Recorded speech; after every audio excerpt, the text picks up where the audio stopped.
Olá amigos, estamos em campo com o Virei o Jogo, o programa que conta histórias incríveis de pessoas reais.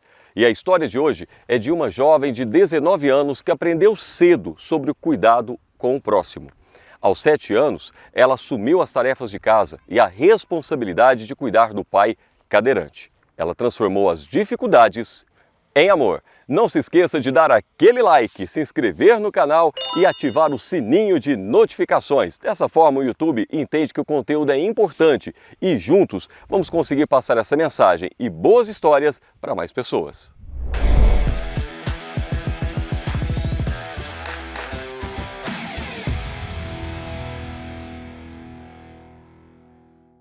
Estamos aqui com a Dani Martins, que também é conhecida como a menina do bilhetinho. Dani, um prazer ter você aqui. Vou te passar a bola, porque você é a bola da vez. Dani, conta pra gente, por que você é conhecida como a menina do bilhetinho? Na primeira ação do projeto, ainda quando nem era projeto, meu trabalho voluntário, era um trabalho da escola. A gente, durante 30 dias, fez ações que a gente considerava que se todo mundo fizesse, a gente iria conseguir mudar o mundo. E uma das ações foi um mutirão de bilhetinhos. Reunimos por volta de 50 alunos e um dia a gente escreveu mais de 700 bilhetinhos. Entregamos pela escola, nas ruas, na escola a gente fez plaquinha de abraço grátis e a gente viu o impacto que aquilo tinha para as pessoas, né? Quando as pessoas se sentiam importantes. Ali com uma frase, você é incrível, vai dar tudo certo. E eu falei, não, eu preciso continuar. Aí quando eu comecei o trabalho, na Vila Carioca, isso sim intensificou mais com os clientes, Escrever desejando um bom dia, um bom trabalho. É isso aí, pessoal. A Dani, ela trabalha como atendente, em uma panificadora em Uberlândia, e ela levou isso para o dia a dia dela, levando esses bilhetinhos. E, inclusive, Dani, você escreveu um bilhetinho para nós, para mim e para minha namorada, isso em fevereiro de 2022, e eu gostaria de te mostrar o vídeo do dia que nós recebemos esse bilhetinho de você. Eu tava aqui agora conversando com o Rogério. Vou virar aqui só para mostrar o Rogério. E a gente tava falando de um projeto. E eu tava pensativa, pensando no que a gente tava conversando. E a Dani, vou mostrar a Dani, achou que eu tava triste. Eu tava tão pensativa. Né, Dani? Mas na verdade eu tava pensando em tudo que a gente tava conversando. E a Dani veio aqui agora, me trouxe um docinho, me trouxe um bilhetinho. E Dani, eu vou pegar o seu contato porque você trouxe uma luz pro que a gente tá conversando aqui agora, tá? E eu tenho certeza que isso foi um sinal de Deus, não foi, amor? Com certeza. Então meu choro aqui, Dani, não é de tristeza, é de alegria, de saber que Deus te usou para nossa vida, tá? Deus te usou para nossa vida, tá bom? Obrigada. Dani. Que lindo! E sabe o que nós estamos falando nesse momento? Nós estamos falando sobre esse projeto, que é esse programa Virei o Jogo. Mentira! E quando você chegou com esse bilhete? Você viu como essas ações impactam vidas e impactou a gente, chegou num momento muito importante. Isso foi em fevereiro de 2022.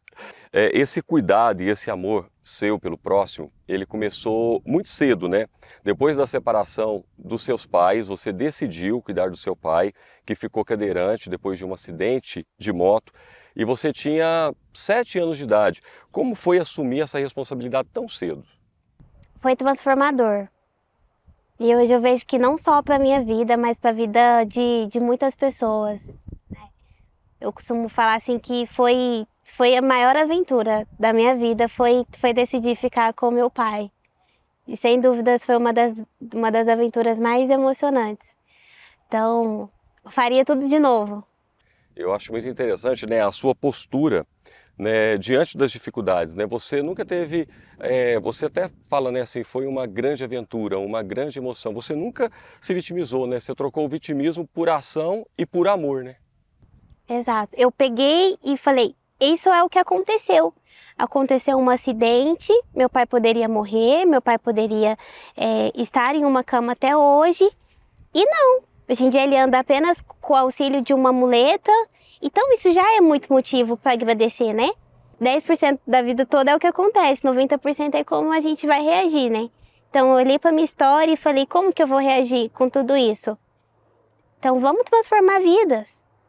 Sabe por quê, Rogério? As pessoas, elas olham muito pra si, do que acontece, mas é comigo. Mas e como você vai reagir? Quando a gente vai hoje em dia num hospital do câncer, num hospital de clínicas e um asilo, a gente sempre vai ver uma situação que está passando que é muito mais difícil que a nossa, né? E quando a gente vê uma criança com câncer, algum idoso abandonado em algum asilo, a gente vê que o nosso problema é bem pequenininho. E você reagiu realmente com muita ação, com muita atitude, porque você cuidou mesmo do seu pai, né? Com 7 anos você assumiu várias responsabilidades, né? Exatamente, cuidar de casa, de acompanhar ele em consulta, na CD, em tudo. E ele tinha muita convicção, ele sempre dizia que ele ia voltar a andar. Em todos os médicos que passou na nossa vida, ele sempre falava, eu vou voltar a andar. Então, não tinha como não acreditar que ele ia voltar a andar com toda a força de vontade dele, sabe? E é tão interessante, né, que vendo a sua atitude, né, a sua parceria, né, com o seu pai, que você também, a gente te escuta falar que essa voz tão doce, né, com esse rosto assim de menina, e você também defende muito uma outra causa, que é a questão da acessibilidade, né? Exatamente. A gente não tem. Às vezes as pessoas falam assim, eu sei como que é. Não sabe. Você tá em uma cadeira de roda? Não, então você não sabe. E a gente tem muita essa dificuldade, seja em uma loja, seja na rua. Diversas vezes em loja a gente chegou não entrar, porque não tem como, não tem rampa. Em lojas que é muito alto, não tem como um cadeirante entrar, né? Ou já chegou a vez a gente ir em restaurante não ter colher. Como que uma pessoa com deficiência come com um garfo e uma faca? Não tem como, a gente precisa de uma colher. Que eu ficava triste, que foi o que eu usei como potência e força para fazer o meu trabalho voluntário, é que as pessoas elas não tinham essa sensibilidade.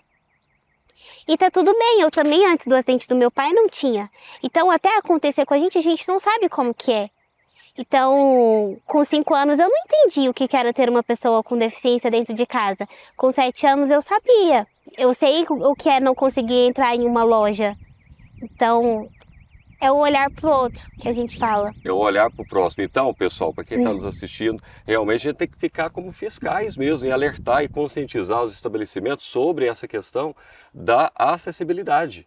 Né, que tem várias pessoas em situações que precisam realmente desse acesso e acabam que tem muitas dificuldades, né, e a família sofre.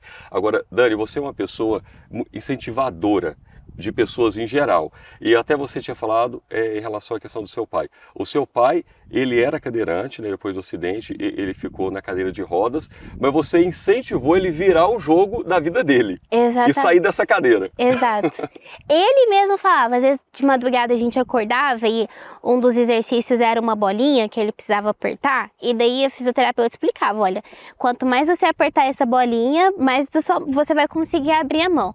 Aí a gente acordava, pai, o que você tá fazendo? Tô mexendo na bolinha, eu vou voltar a andar. Eu vou voltar a andar.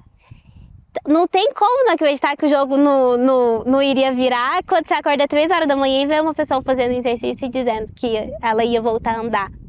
E aí a questão que eu falo também do ambiente, por exemplo, na ACD, a gente via pessoas com a mesma realidade que a nossa, e às vezes até mais difícil, porque no acidente meu pai não perdeu nenhum membro do corpo, né? Então às vezes a gente chegava ali e via alguém sem um braço, sem uma perna. Aí meu pai sempre me falava, tá vendo, Dani? Eu ainda fiquei com os 2 braços, com as 2 pernas. É ter um olhar positivo diante das circunstâncias, independentemente das circunstâncias. E hoje ele não usa cadeira de rodas. Hoje ele não usa cadeira de roda, ele anda com o auxílio de uma muleta só. E você incentivou muito ele nessa missão. Exatamente. E parabéns aí para você, parabéns aí para o seu pai, por essa força de vontade, né, por essa determinação. Agora, Dani, você sempre foi muito ligada, muito próxima ao seu pai, mas teve um momento, né, que o seu pai mudou de cidade e você ficou com a sua mãe. Isso. Né? Conta essa história pra gente, como foi esse momento de transição quando você foi ficar com a sua mãe, porque seu pai mudou para Bahia, conheceu uma outra pessoa, né? E você foi ficar com a sua mãe. Como foi esse momento de transição? Foi um momento muito marcante na sua vida. Nossa, muito. Eu brincava e falava assim, olha, o dia que eu casar, o meu pai vai morar comigo, mesmo quando eu casar e tudo mais. Daí ele casou primeiro, né? Ele casou primeiro e foi. E foi Ele foi mais rápido. Ele foi mais rápido. E foi no mesmo dia que a gente decidiu. Foi no dia mesmo, minha mãe falou assim, não, Dani, por que você não fica aqui? Uberlândia é uma cidade maior, tem mais oportunidades, né? Porque a cidade que meu pai foi uma cidade pequena, né? Eu falei, não pode ser uma boa ideia. E daí eu vi que a missão já tinha sido cumprida já, que daí era o momento de passar para mais pessoas, né? Ali meu pai já estava andando, meu pai tinha toda a dependência dele. Ele ensina muito pra gente. Tudo que ele fala que vai fazer, ele vai fazer. A força de vontade dele é inspiradora, sabe? E eu falei, pronto, tá na hora de eu pegar tudo isso que eu aprendi com ele e levar para outras pessoas agora. E aí você foi morar com a sua mãe. E quando você foi morar com a sua mãe, você começou a trabalhar com atendimento com pessoas. E você passou algumas dificuldades nesse momento, né? Financeira, nessa transição. Que aconteceu alguns episódios com a sua mãe, acho que ela perdeu o emprego, alguma coisa assim. Isso. E daí foi quando eu comecei a trabalhar, né? Eu já trabalhava já com atendimento, porque na época do acidente, quando meu pai já passou para cadeira de roda, a gente começou a vender Triângulo da Sorte, que era um jogo que ele gostava muito, e daí o pessoal do trabalho teve ideia e falou assim, por que a gente não coloca uma mesinha aqui e você vende aqui, né? Passa o tempo, você vai ver pessoas e ainda vai ganhar um dinheiro. Então eu tava com mais ou menos 8 anos quando a gente começou a vender o Triângulo da Sorte, né? E desde então eu já fiquei encantada em atender as pessoas, em vender, em ver que as pessoas ficavam felizes quando elas chegavam lá e eu lembrava do nome delas. E eu falei assim, gente, não, eu amava ver, eu falo assim que era vender os sonhos, né?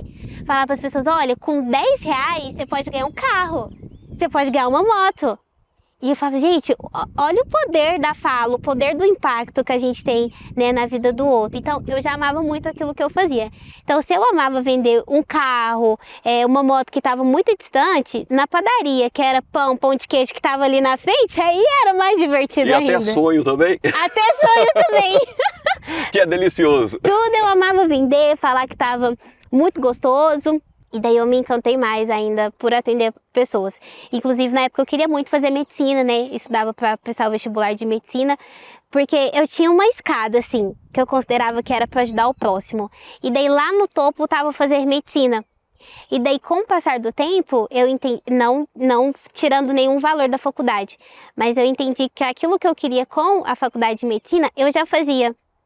Com o meu trabalho, com o trabalho voluntário, porque eu já fazia ações ajudava a distribuir comida para morador de rua, já visitava ONGs, asilo, então eu falei, não, é isso aqui que eu tenho que fazer, é isso aqui que eu tenho que continuar. Aí foi logo quando eu saí, né, e entrei na Vila Carioca, aí que isso se tornou ainda mais divertido. A Dani, na panificadora que ela trabalha, ela se transformou a garota propaganda, né? Ela divulga os produtos e muitas pessoas vão até o estabelecimento para ter um abraço, receber um bilhetinho da Dani, conversar com a Dani, né? Porque a Dani ela traz essa mensagem de encorajamento, de que é possível, e isso é muito bonito. Até porque a Dani acredita em um mundo melhor. E por um mundo melhor é o nome do projeto, né, social que a Dani criou e que a Dani ela trabalha e já fez várias transformações desse projeto, né? Fala um pouco sobre esse projeto Por um Mundo Melhor. Eu falo assim que o nosso propósito é tocar, transformar e impactar através do voluntariado, né? Começou com o trabalho da escola, né? Igual 30 dias a gente passou ali, e daí além da ação dos bilhetinhos, a gente arrecadou cesta básica, a gente fez diversas ração. E aí no dia, os professores que foi avaliar o trabalho, não tinha como a gente levar tudo que a gente tinha feito em 30 dias, né? Então a gente fotografou, fez várias exposições e foi envolvendo outros alunos também, né? E no dia a gente pediu que as pessoas que fossem assistir nosso trabalho levassem algum alimento. No dia a sala encheu de alimento, de brinquedo, roupa. E aí as pessoas que iam assistir falavam assim, Dani, e o Por um Mundo Melhor, ele vai continuar? E eu olhava assim e eu falava, mas o Por um Mundo Melhor não foi feito para continuar, ele foi feito aqui, agora, né? E daí no final da apresentação, uma aluna me procurou com uma folha, com uma lista de pessoas, e ela falou assim, Dani, essa lista é de pessoas interessadas em ajudar o seu projeto. Eu falei, eu tenho um projeto? E eu sempre, desde os dentes do meu pai, eu falava que quando eu crescesse eu ia ser voluntária, que eu ia mudar o mundo através do amor. E eu falei assim, e eu já participava de alguns projetos, eu falei assim, eu tenho o meu projeto agora, né? E foi de novembro para dezembro esse trabalho, e daí em janeiro a gente marcou nossa primeira ação, em 2018, e desde então a gente nunca mais parou. Dani, você faz um mundo melhor literalmente nas ações do dia a dia, você transforma e vira o jogo por onde você passa, levando a transformação na vida das pessoas e inspiração. E inclusive, nós temos um vídeo que a gente vai mostrar aqui para você agora, que viralizou inclusive, que você faz um mundo melhor a cada dia, seja no seu bilhetinho, nas suas ações, nas suas palavras, que foi quando você deu comida na boca de um cadeirante, que ele estava lá para se alimentar. Como foi aquele momento que você viu, você tomou a decisão de ir lá e ser uma mão necessária para a vida dele? Eu sempre me emociono quando a gente fala desse dia. O seu José, o cadeirante, ele sempre ia à padaria, né? E eu sempre atendia ele, ajudava ele. E naquele dia eu falei que ia ser especial. Eu parei tudo, falei, seu José, senta aqui. Mas Dani, na mesa, eu falei, senta aqui, o senhor é um cliente hoje também. E fui ajudar ele. E eu não imaginava que as pessoas iam parar pra ver, né? Eu não imaginava que tinha alguém gravando, né? E as pessoas que passavam e me cumprimentavam, eu falava assim, pode cumprimentar o meu amigo também. Sabe, Rogério, as pessoas têm muito essa crença, às vezes, de achar que uma pessoa deficiente, ela não fala.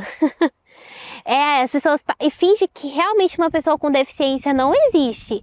E eu falava, cumprimenta ele. E o seu José se sentia todo importante. Com cada pessoa que cumprimentava ele ria, e ele brincava. E foi muito emocionante. Você levou amor para ele. É muito bonito, sabe, Dani? Ver você. Você não tem assim uma graduação para atendimento, uma especialização em vendas, mas você é especialista do que realmente o mundo precisa, de cuidado e amor ao próximo, de fazer o outro se sentir importante. E parabéns pela sua atitude e pelo exemplo que você passa e que nos incentiva, que nos inspira a outras pessoas também fazerem o mesmo e passarem a ter esse olhar. Agora, Dani, é tão interessante ver, até desculpa se eu estou sendo indiscreto de posicionar, porque acompanhando um pouco da sua história, a gente olha que você tem um projeto social para ajudar os outros, mesmo diante de situações que você é a pessoa que precisava da ajuda. Porque em muitos momentos, às vezes, faltou alimento na sua casa, faltou às vezes uma geladeira que você não tinha, mas mesmo assim, você deixou de olhar para você e foi olhar para o próximo. Ajudar o outro, mesmo naquele momento que quem precisava de ajuda também era você. É a vida. É o olhar para o outro. Né? Quando a gente olha para o outro, passa a ter mais sentido. Não teria graça se fosse só comigo. Se a diferença fosse só eu. não ia fazer sentido. Hoje, quando a gente chegou aqui, eu me emocionei bastante. E falei assim, o amor tem me levado em tantos lugares, me feito alcançar tanto. Vamos falar de mais um ponto. A Dani, a menina do bilhetinho, também é palestrante. E ela vai nas empresas para falar sobre o amor. Qual que é o nome da palestra, Dani? O amor é o segredo. E como é chegar lá e você se ver num palco, no local, com as pessoas te assistindo, para você falar sobre o amor? Que o amor é o segredo e que valeu a pena. Valeu a pena ficar com meu pai, valeu a pena fazer uma carreata pro Pedro, né? Até quando a gente passava por dificuldades. Fala sobre a carreata do Pedro. A carreata do Pedro. Eu sempre procurei acompanhar pessoas que eram igual à minha realidade, né? E a primeira pessoa que eu conheci foi a Carol, aqui em Uberlândia, e comecei a acompanhar ela. E na pandemia, pra quem não sabe, a Carol tem um filho deficiente e ela faz a transformação na vida das pessoas também. Ela corre corridas de rua com ele, dança, vai nas empresas também palestrar. E ela postou na pandemia que o Pedro estava muito triste por não poder sair de casa, né? Porque era um risco muito grande pro Pedro pegar a Covid. E pediu pro pessoal que mandasse vídeos pro Pedro, né? E eu era fã deles, eu falei, não, é o meu momento. Reuni com os voluntários do projeto e com os voluntários ali mesmo que faziam as ações comigo. Eu falei, gente, vamos gravar alguns vídeos pro Pedro. Eu acho que na semana deu por volta de uns 15 a 20 vídeos. Todo mundo do projeto participou, gravou e a gente mandou. E no dia eu fiz uma publicação contando para as pessoas, né, como foi a experiência de gravar os vídeos pro Pedro. A Carol gravou um vídeo chorando também. E aí pessoas começaram a entrar em contato querendo gravar o vídeo pro Pedro também. Eu falei, gente, eu vou começar a convidar outras pessoas então. Aí na época eu fui em perfis como o Razões para Acreditar, né, que posta muitas histórias e tudo mais, e comecei a mandar mensagem para aquelas pessoas, mesmo que a chance delas me responderem era muito pouca, eu comecei a mandar mensagem. Olha, a sua história inspira pessoas, eu também tenho a história de um garotinho que inspira, olha aqui tudo que ele faz. Você pode gravar um vídeo para ele? E aí, Rogério, em 15 dias foram mais de 120 vídeos, eu acho, né? A gente perdeu a conta. Rio Grande do Sul, Bahia, São Paulo, Rio de Janeiro, vídeos do Brasil inteiro. E daí no mês seguinte era aniversário dele, né? Eu falei, não vou parar só nos vídeos, não. E daí teve foi a primeira carreata que teve na pandemia, de uma moça grávida, ela chama Ana. Inclusive hoje em dia é uma grande amiga minha, a gente não se conhece pessoalmente, mas ela me inspira muito. E eu falei assim, vou fazer uma carreata igual fizeram pra Ana, vou fazer pro Pedro. Comecei a convidar o pessoal. E daí, no dia eu queria que o Corpo de Bombeiro acompanhasse a gente, que o Pedro é apaixonado em Corpo de Bombeiro, né? No dia o Corpo de Bombeiro não conseguiu acompanhar a gente, mas a Polícia Militar conseguiu. No meio do caminho na Rondon, a gente viu um Fusca escrito Pedro. Parei no meio da Rondon e falei, você tem que ir pra uma carreata agora. E o pessoal sem entender nada, eu falei assim, é de um garotinho deficiente que também chama Pedro. Eles, então bora. Chegou lá com o Fusca todo decorado, com a polícia militar. E foi muito carro, muita moto. E o Pedro se emocionou bastante. E daí no horário do pôr do sol, a gente parou todos os carros e cantou parabéns pra ele. Nossa. Dani, sua história é linda. É uma fonte de amor estar aqui com você. E eu posso te falar um negócio? Pode. O jogo virou. Virou. Sabe por quê? Que agora quem vai receber um bilhetinho é você. Mentira! Oh, que chique! Vamos entregar o bilhetinho para você. Posso ler agora já? Por favor. E como você sempre leva, né, um agrado, tem um agrado e o bilhetinho. Você é a luz por onde passa. E sem saber, regou a semente do Virei o Jogo com suas mensagens de amor. Obrigado por existir e não desistir. Vale a pena acreditar em nossos sonhos.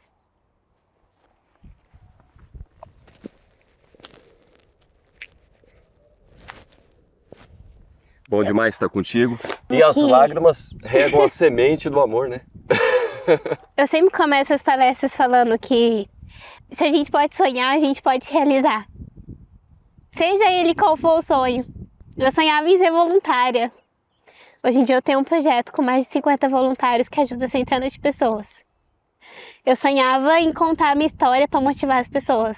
Hoje eu vou nas empresas motivar os funcionários. A gente não pode desistir. Gente, não pode. Agora eu posso te chamar para uma dinâmica? Pode. E agora nós vamos para grande área, para grandes momentos. Vamos. Estamos aqui, Dani, na grande área. Vamos começar pelo momento VAR. Dani, analisando aí as imagens da sua vida, você faria algo diferente? Não. O ontem já foi, né? Que a gente tem é o agora. E o agora tem muitas vidas para ser transformadas ainda. Agora vamos para o momento de advertência, aquele momento de atenção. Dani, o que as pessoas precisam prestar mais atenção? Que tem um mundo de possibilidades. A pessoa só vê, não sai da caixinha, sabe? Só vê ali, o que tá ali, a dificuldade. As pessoas fazem uma barreira assim com os problemas e não passa. Sendo que do outro lado do medo há um mundo incrível de possibilidades. Boa. Para o que ou para quem você dá cartão vermelho? Para as pessoas que ainda não entenderam que o amor é o segredo. Essas merecem o cartão vermelho. Boa. E até o vermelho, né? Desenvolve, por favor. Agora, Dani, olha. Momento pênalti. Vamos lá? Vamos. Qual foi o momento decisivo na sua vida que você fala, virei o jogo? O momento em que a minha família me conta tudo que aconteceu do acidente do meu pai, que eu descubro só alguns dias depois, e que uma tia minha fala assim, ela me chama separado de todo mundo e fala assim, Dani, você conhece o Papai do Céu? Aí eu falei assim, não. Ela falou assim, Dani, é um homem que fica lá em cima. E daí ele pode salvar seu pai. Eu sei que todo mundo lá dentro te falou que o seu pai não vai sobreviver. Mas se você falar com o Papai do Céu ele vai te ouvir e o seu pai pode sobreviver. Aí pensa, eu já estava com 6 anos. Fui pro quintal da minha avó e tinha umas cadeiras brancas lá. Eu peguei uma cadeira, coloquei no meio. Olhava assim pra cima e falava assim, gente, mas Papai do Céu tá muito longe. Subi em cima da cadeira e falei assim, oi Papai do Céu, meu nome é Dani. E o senhor ainda não me conhece. Eu também não conheço a senhora, eu tô conhecendo agora. O meu pai sofreu um acidente. E os médicos disseram que ele não vai sobreviver. Mas eu ainda não sei viver sem meu pai. E não sei até hoje. Meu pai é tudo pra mim. Minha fonte de inspiração, de coragem. E eu falei com o Papai do Céu pra ele salvar meu pai. E eu tenho certeza que naquele dia ele salvou meu pai, porque meu pai sobreviveu à cirurgia que ele passou um tempo depois. Hoje em dia ele anda só com o auxílio de uma muleta. Então foi o momento que eu virei o jogo, que foi o momento que eu entreguei na mão de quem podia cuidar de tudo. Tem uma frase que eu falo que é o seguinte, Deus é especialista em reviravoltas. Dani, obrigado pela sua história, obrigado por ter participado com a gente. Você virou o jogo e ajuda muitas pessoas a virarem a sua história. Pode bater o pênalti. E agora? Parabéns. Pessoal, obrigado pela audiência. Fique ligado na próxima história, que a próxima história pode ser a sua.